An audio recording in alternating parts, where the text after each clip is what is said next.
Something a little bit different this week. You see, I've just made myself a coaster from a scrap plank of ash.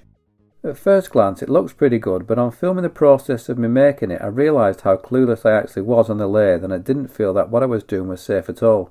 Although that might just be down to the lack of experience. But as it had been well over a year since I last used a lathe, I started by sharpening the tools and made a couple of pens so that I could build a bit of confidence with the machine and the tools. This is a scrap piece of ice that I'll be using for the coasters. It has a few splits and knots, but there's one or two parts that I think are suitable for making quite a few coasters.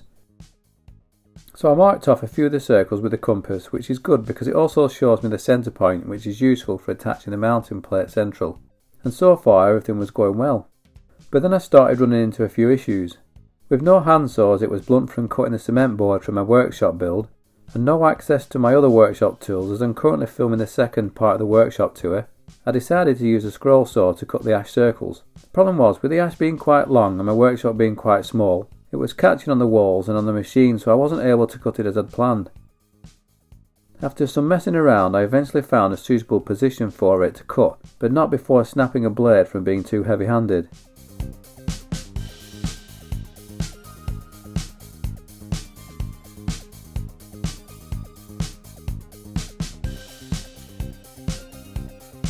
With the circle now cut, I was able to attach the mounting plate to the ash blank and secure the piece into the shut jaws.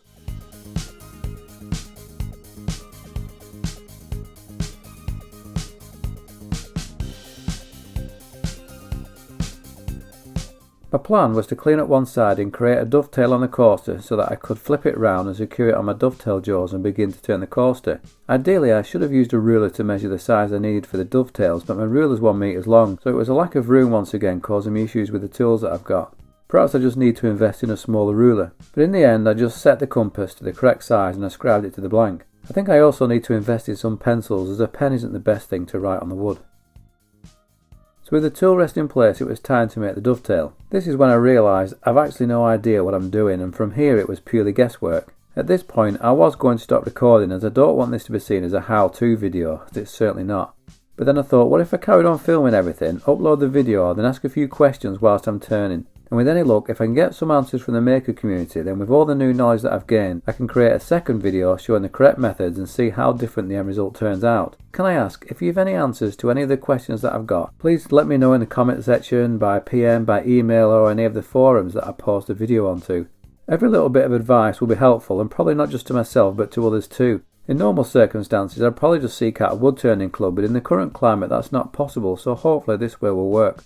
So the first question would be, these are the tools that I own.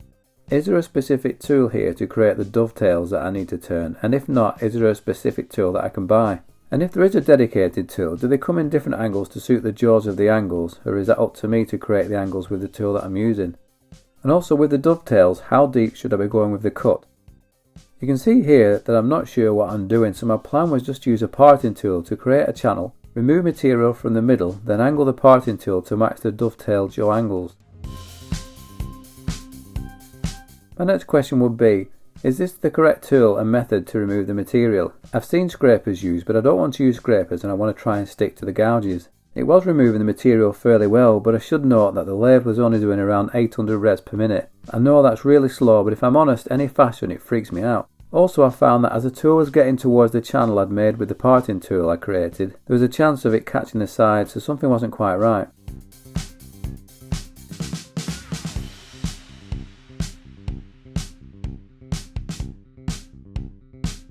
So I tried cutting the other way, i.e. from the outside in. Now is that correct, or is it better to cut from the inside out, or is that just down to personal preference? As I was trying to level it flat, the end of the tool was hitting the wall behind the lathe. So again, I feel like I'm doing something not quite right.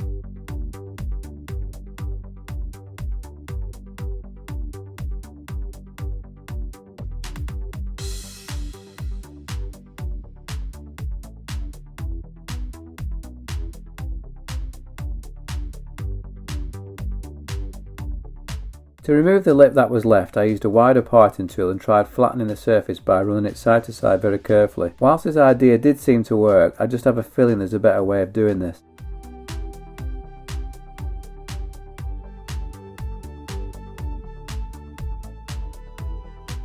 I was planning on using this parting tool to create the bevel for the dovetail, but realised it would catch the back as it got close to the surface, so I switched to a smaller parting tool. But straight away I knew this would eventually catch the back, and it just didn't feel safe at all to do this. I tried angling the tool and cutting on the side, but again it just didn't feel right.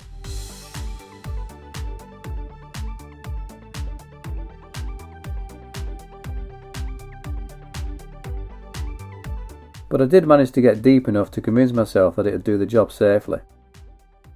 The face needed cleaning up next. Now, is this the best tool and the best method to use?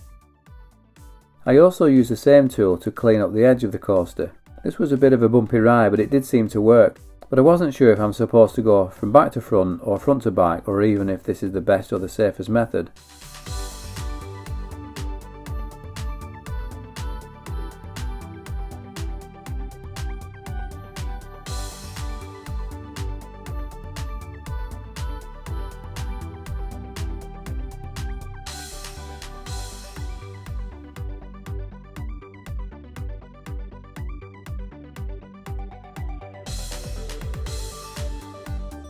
Easing this edge was something I took a gamble with. I had visions of it catching, and I'm not sure if this is how the edges should be eased. So I only touched it briefly and decided that I'd use sandpaper to round it over just in case.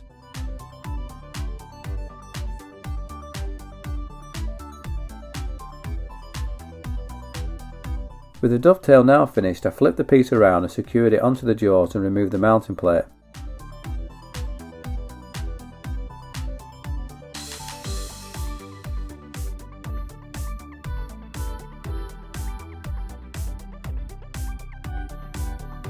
I wasn't sure which gouge to use here, but opted to use the one that I'd just been using. I'm not sure even if this is a ball gouge or a spindle gouge and how I'm supposed to tell the difference. First thing I did was ease the corners for safety. Again, I've no idea if this is how it should be done.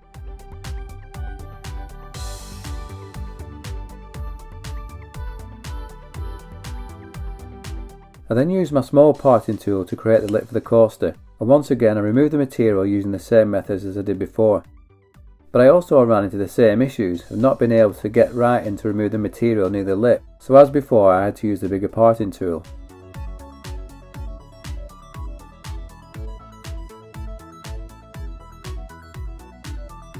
This time, to flatten the surface, I used my scraper. It didn't actually do a bad job, but I couldn't get it in next to the lip, and after sanding I realised that there was a ridge that I'd left. At this point I tried reversing my lathe and using the tool on the opposite side. I'm not sure if this is an acceptable or a safe method, but it did seem to work better.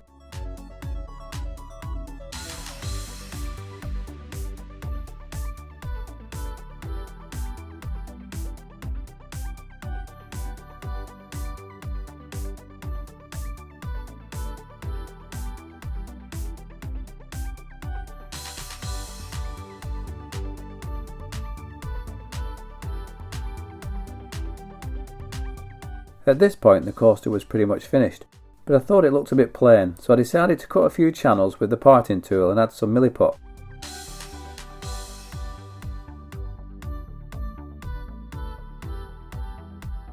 Now this only took a few minutes and it gave the coaster a bit of character.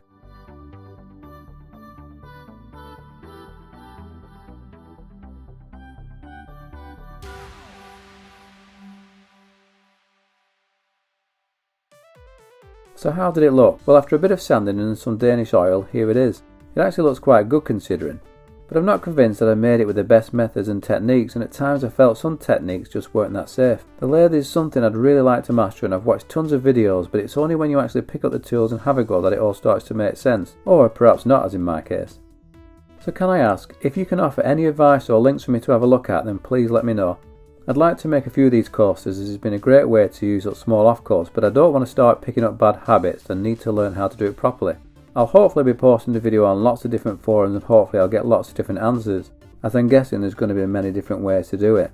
So thanks for watching the video, and of course any help would be greatly appreciated.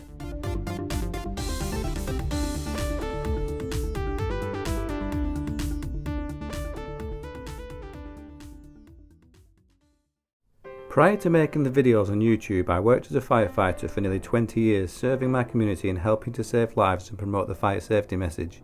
Unfortunately, an accumulation of many upsetting scenes became too much for my mind to cope with, and after years of failed therapy I was retired from the service on the grounds of ill health and signed off medically from any employment. To keep myself busy, both body and mind, I developed an interest in woodworking and car mechanics, and with already having a hobby in filming and music, I combined my interests and started making videos here on YouTube, filming, editing and composing my own music for my woodworking and car restoration channels Smugwood and Smugwoodmini. Unfortunately, to produce such videos comes at a price, and with minimal funds after being retired from employment, I've turned to Patreon to see if there is additional support out there which could allow me to continue making the woodworking and car restoration videos. In return for support, there are various levels which are explained in more depth at the Patreon link below, but includes the chance to win one of my YouTube projects made throughout the year, and also inclusion into random prize draws open to patrons only. In addition, I'd like to thank everybody who already subscribes to my channels, or watches, comments, likes and shares them, as it all goes to help support my channels, and for that I'm really appreciative. It's my hope that I can continue making the videos for the foreseeable future. Thanks once again for your continued support.